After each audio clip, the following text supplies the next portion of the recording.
few directors have made as wide a variety of movies as Robert Wise. From war epics like The Sand Pebbles to cult classics like The Day the Earth Stood Still, and from the franchise-defining Star Trek the Motion Picture to the genre-defining Sound of Music and West Side Story. Robert Wise, born in 1914, started in the movie business at the age of 19. By 20, he was working as a sound effects editor for RKO. In 1939, he began editing films, but it was in 1941 that he made a name for himself when Orson Welles needed an editor for Citizen Kane.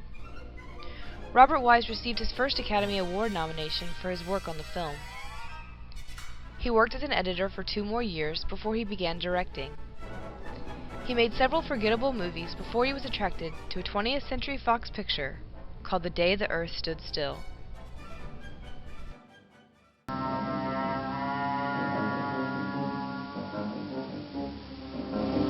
Good.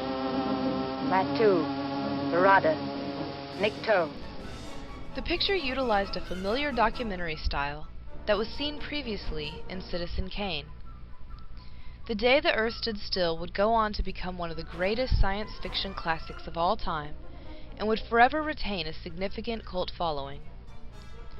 Robert Wise made a series of other movies for 20th Century Fox, including Helen of Troy, Somebody Up There Likes Me, and I Want to Live, which earned him another Academy Award nomination.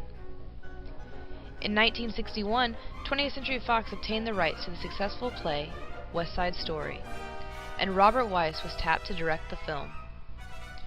West Side Story, an adaptation of Shakespeare's Romeo and Juliet, told the story of rival gangs, racial tensions, and young love in New York City.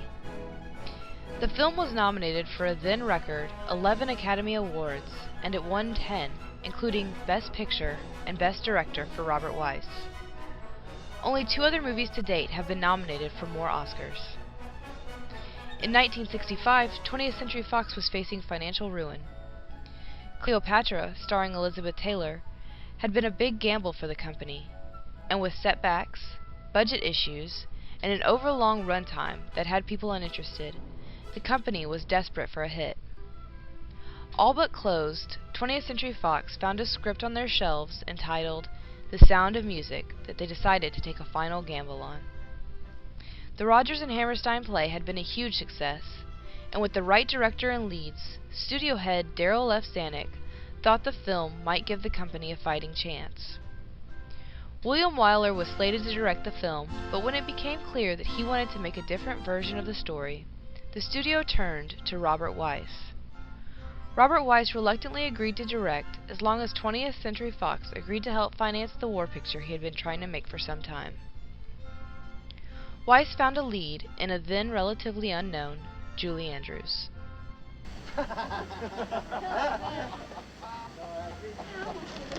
The one that was my rock was directed Bob Wise.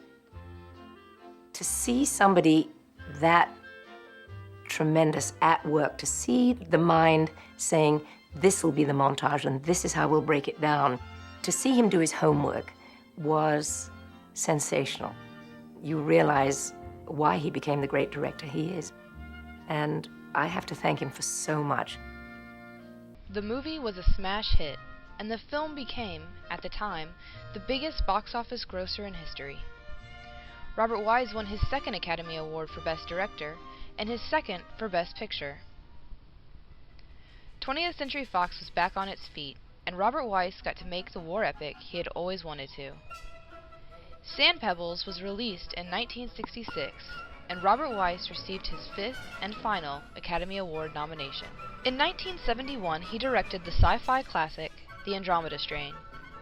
But in 1979, he fully entered the realms of science fiction royalty when he directed Star Trek the Motion Picture for Paramount. His wife, an avid fan of the original series, convinced him to helm the project, but he continually wanted to quit and even recommended to Paramount that they scrap the project altogether.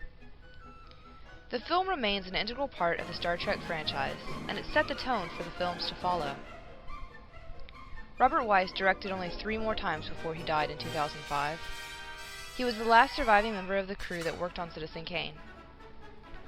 Robert Wise made 42 movies as director, 14 as producer, 12 as editor, and 4 as sound effects editor. Although he will probably be most remembered for his work on The Sound of Music, he proved himself to be a director that could work in any genre. Robert Wise truly was one of the great American filmmakers.